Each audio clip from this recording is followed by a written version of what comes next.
Buenos días, buenas tardes, buenas noches a todos esos que me escuchan o a todos aquellos que me ven en mi canal de YouTube. Este es Francisco Ruiz, hablándoles a ustedes desde Boston, Massachusetts. Esta grabación se trata de la tercera filósofa de la antigüedad que yo he estado tratando de entender. Esta se llama Hipatia de Alejandría. Este episodio lo vamos a dedicar al pensamiento de Hipatia. Como vimos en los otros episodios antes, en las grabaciones anteriores, hablamos de los actores que eran los actores principales en la saga de Hipatia, en el asesinato de Hipatia.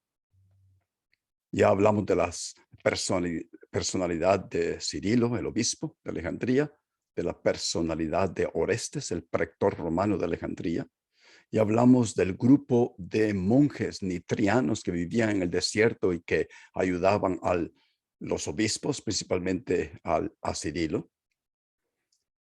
Y por supuesto que Hipatia es el otro personaje dentro de su propio asesinato. Y tiene algo que ver, estoy tratando de entender, en otras palabras, tiene que ver con algo que ella pensaba o algo que ella representaba en la comunidad de Alejandría de aquel tiempo. Ahora voy a empezar con el pensamiento, porque Hipatia también se considera ser una matemática de la antigüedad que hizo muchos descubrimientos matemáticos. Entonces voy a concentrar un poco en la contribución matemática para ver si dentro de las matemáticas se puede vislumbrar si hay algo en su pensamiento que pudo haber causado, motivado a sus asesinos. Pero primero tengo que decir algo acerca de las matemáticas. El cristianismo primitivo, los cristianos primitivos, veían al campo de las matemáticas con mucha sospecha. ¿Qué es lo que incluía las matemáticas en aquel tiempo? En aquel tiempo incluía la astronomía y incluía la geometría y la aritmética. Ahora, podemos dividir las matemáticas, como ustedes sabrán, en dos ramas. Una rama que se considera ser un poco más pura, más abstracta, y ponemos ahí a la geometría y a la aritmética.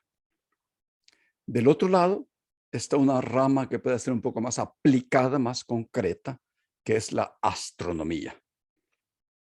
Hipatia, con su padre Teón, el director de la Biblioteca de Alejandría, escribió varios comentarios matemáticos que tienen que ver con aritmética y geometría.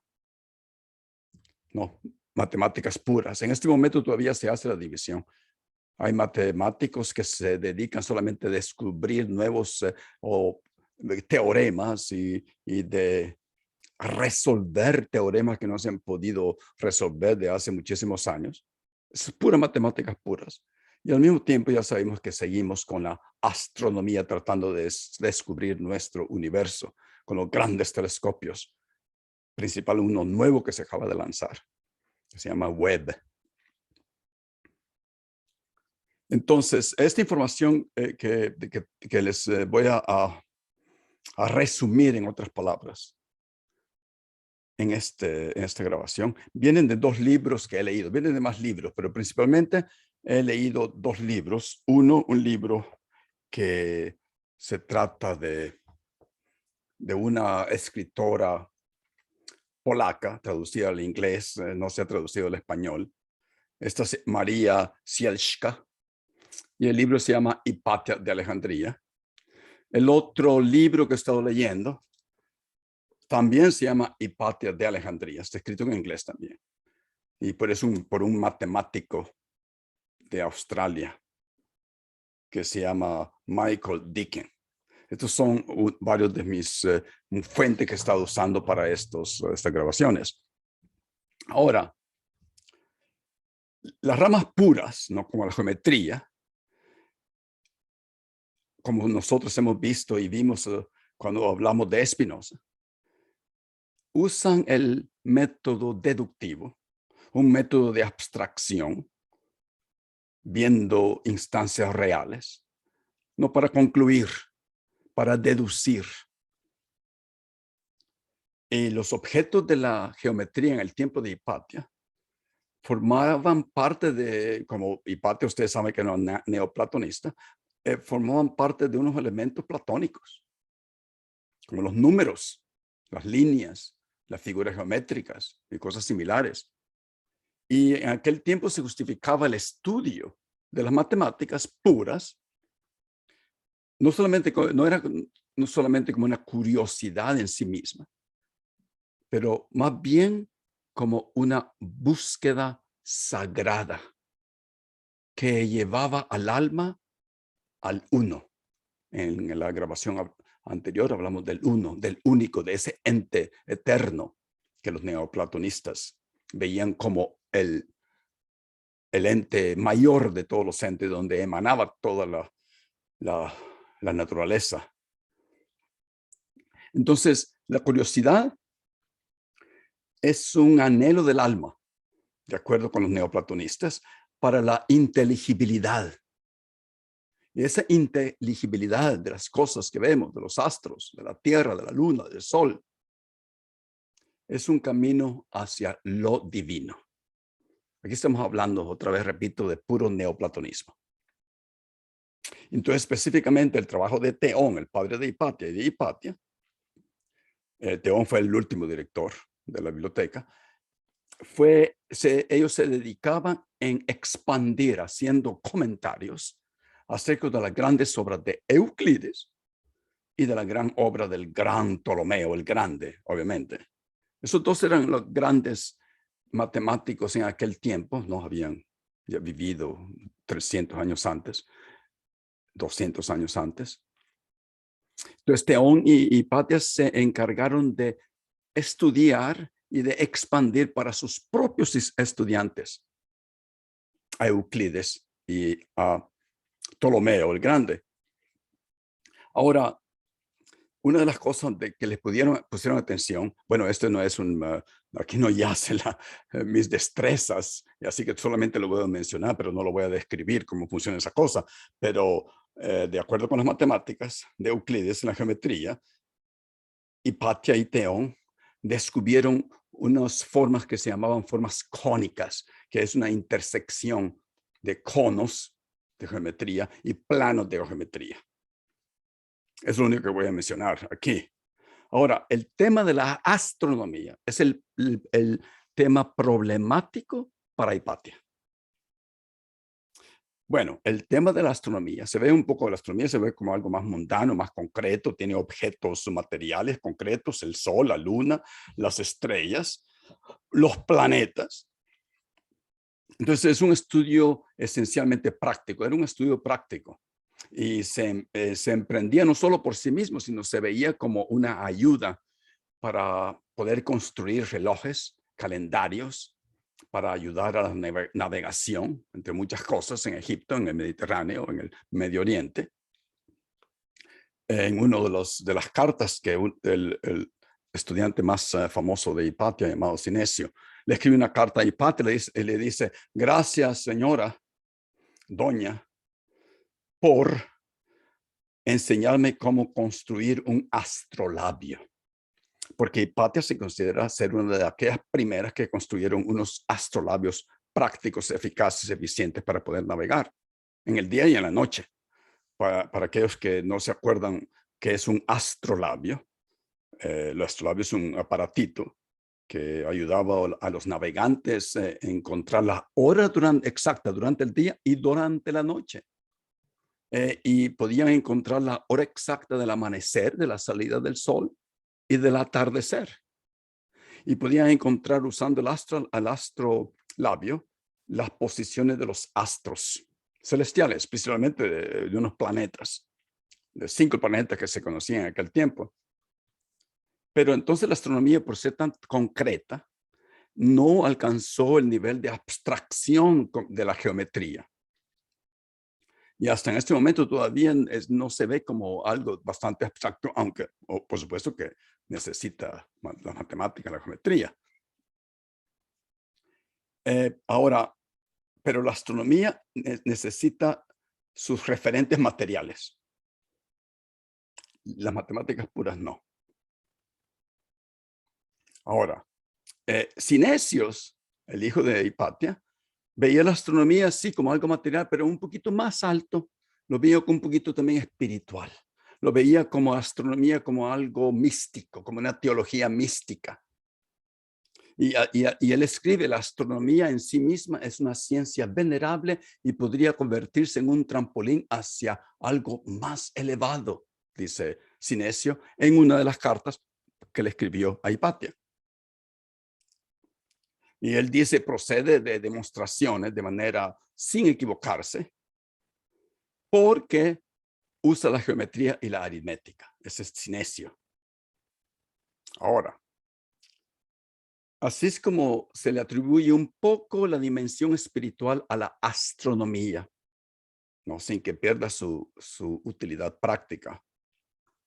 Entonces, la astronomía se ve como una ciencia y el objetivo de su ciencia, y aquí está el concepto clave, era y de alguna manera todavía es la búsqueda de conocer el futuro.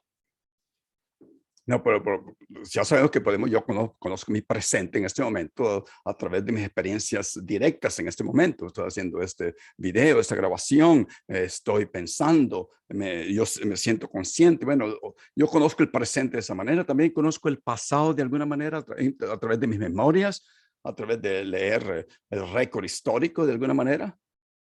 Pero el mayor desafío para nosotros es saber de antemano lo que va a pasar. Y los seres humanos siempre queremos saber. ¿Cómo nos gustaría saber el futuro, nuestro futuro personal? Pero el futuro global que tenía un impacto directo para las comunidades de Alejandría, para Egipto, fue la astronomía. La astronomía fue la primera en lograr un éxito claro para entender el futuro. Me explico. Ya sabían las trayectorias del Sol en aquel tiempo. Ya sabían la trayectoria de la Luna. Ya lo podían medir específicamente. Ya tenían calendarios precisos basados en astronomía. Y esta información era esencial para poder organizar cualquier sociedad compleja como era la sociedad de Egipto y la sociedad de Alejandría en aquel tiempo. Por ejemplo, toda la agricultura de Egipto dependía de cómo poder predecir precisamente la crecida del río Nilo. Los astrónomos, haciendo sus computaciones, podían predecirlo. Ahora, en el tiempo de Hipatia ya se conocían los movimientos del Sol, la Luna, y ya podían predecir cuándo se iba a salir el Sol, cuándo se iba a acostar el Sol. Los eclipses, que antes era unas aberraciones extrañas y aterradores para cualquier comunidad, ya se podían predecir en el tiempo de Hipatia bien, exactamente. Y también las posiciones de los planetas ya las podían hacer. Y este era un gran avance. En aquel tiempo se conocían como 5 planetas, creo. Era Mercurio, Venus, Marte, Júpiter y Saturno. Y entonces los astrónomos comenzaron a pensar, y perdonen ese teléfono, lo voy a seguir, no lo desconecté. Pero no puedo parar esta grabación nada más para ir a apagar el teléfono. Entonces, estaba diciendo que vieron astronomía y vieron esos planetas y veían que también esos planetas, el Sol, la Luna, los planetas, influían el comportamiento de los seres humanos. Y aquí es donde estaba el peligro de Hipatia. Aquí es donde estaba el choque de los cristianos con los cristianos primitivos.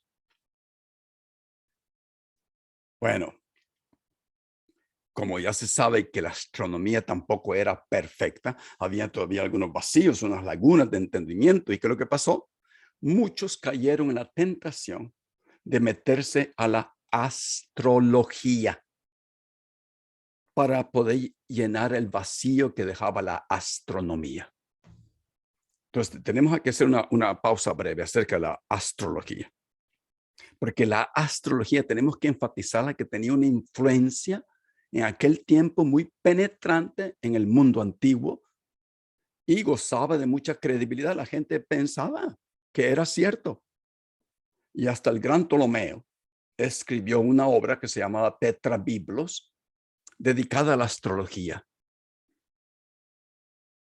Entonces, se consideraba entonces que la astrología proporcionaba predicciones útiles, especialmente en la esfera humana, aunque fueran menos precisas esas predicciones que la astronomía. Ahora, la astrología era tan común en el mundo antiguo, nada más pueden pensar en ustedes en los oráculos de Grecia, y donde tenían que ir a pedirle si adivinación, augurios acerca de su futuro, si iban a ganar la batalla, iban a perder la batalla. Y la adivina y la bruja estaba ahí sentada en un trípode y comenzaba a interpretar, qué sé yo, para decirles el futuro personal a las personas. Eso era muy común. En Egipto también iban a los templos de los dioses para que le pudieran decir los sacerdotes el futuro personal. Así que la astrología tenía un impacto muy fuerte en las comunidades de la antigüedad. Ahora, bueno, se dice, pero se sabe. Podemos lógicamente concluir que la posición cristiana era de una oposición, algunas veces violenta, como pasó en Hipatia, una oposición a la práctica de la astrología. Aunque no todos los cristianos cumplieron, los cristianos iban también al oráculo. Ahora, gran parte de la justificación y a gran parte de la justificación del asesinato de Hipatia por muchos escritores después de la muerte de Hipatia fue eso, que practicaba la astrología, como ese monje que lo estoy leyendo, pero su fuente es un poco dudosa para mí porque tiene mucho sesgo cristiano, ese que se llama Juan de Niquio. Y una de las razones porque él dice, ok, gracias a Dios que mataron a Hipatia porque era una bruja, porque practicaba la astrología. Pero también el mismo monje dijo que, bueno, gracias a Dios que mataron a Hipatia, porque también a Hipatia le gustaba tocar instrumentos de música. Entonces, nada más para que ustedes se den cuenta, la mentalidad, porque la música se consideraba ser diabólica para algunos monjes extremistas. Y todavía en este momento hay algunas sectas cristianas que creen que la música es diabólica. Bueno, el cristianismo finalmente tuvo que, en un concilio, tuvo que prohibir la adivinación, ahí como el siglo IV. Y dijo, nosotros, la gente no puede utilizar medios taumatúrgicos, escribe en el concilio, la Odisea, con el fin de conocer el futuro. O sea, taumatúrgico quería decir una aptitud, una capacidad de realizar prodigios, ¿no? O poder realizar milagros, poder realizar fenómenos sobrenaturales. Y como un corolario, ese mismo concilio de la Odisea prohibió a los sacerdotes que estudiaran matemáticas. Aquí es el punto. que hasta San Agustín, que era contemporáneo de Hipatia, vivieron en el mismo tiempo, exactamente el mismo tiempo de Hipatia. Hasta San Agustín escribió algo en sus meditaciones en contra de las matemáticas. Y escribe San Agustín que esas adivinaciones de las matemáticas están en contra del espíritu cristiano, porque rechaza la piedad cristiana. Así que yo condeno constantemente a eso, a la astrología, decía San Agustín, pero de verdad que no dijo astrología, dijo matemáticas. Entonces, la sospecha era que Hipatia, el papá de Hipatia, estaban metidas en astrología por hacer matemáticas, por poder predecir los eclipses. Y si estaban en astrología, eso quería decir que eran paganas. Pero de acuerdo con el récord histórico, lo único que sabemos de Hipatia y de su papá, de su padre Teón, es que de verdad no hicieron astrología. Porque el trabajo principal de Teón, y de acuerdo con las fuentes que hemos recibido, y de Hipatia, era el patrón que siguieron en sus comentarios, era de estudiar a Euclides y a Ptolomeo, que eran los matemáticos de Alejandría, y no hicieron ningún comentario, por ejemplo, acerca del libro que escribió Ptolomeo. Sí, de verdad lo escribió acerca de astrología, ese libro que se llama Tetrabiblos. Y Teón y Hipatia no tuvieron nada que ver con eso. Y algo que, si hubieran estado metidos en astrología, definitivamente hubieran escrito comentarios acerca del Tetrabiblos. Ahora, hay otro aquí, antes de terminar, otro elemento un poquito curioso, porque Sinesio, el estudiante de Hipatia, le escribe una carta a Hipatia y diciéndole en una de sus cartas que él ha descubierto cómo adivinar el futuro. Y de la manera como Sinesio descubrió adivinar el futuro, dijo, y mucho más barato, porque no tengo que ir a Delfos a hablar con la bruja para que me diga mi futuro, dijo, lo único que tengo que hacer es irme la noche a dormir y soñar. Entonces, Sinesio tiene interesante, tiene su propia conceptos acerca de cómo funcionan los sueños. No, obviamente que en estos momentos, cuando leemos eso, decimos, bueno, no, esto no es así.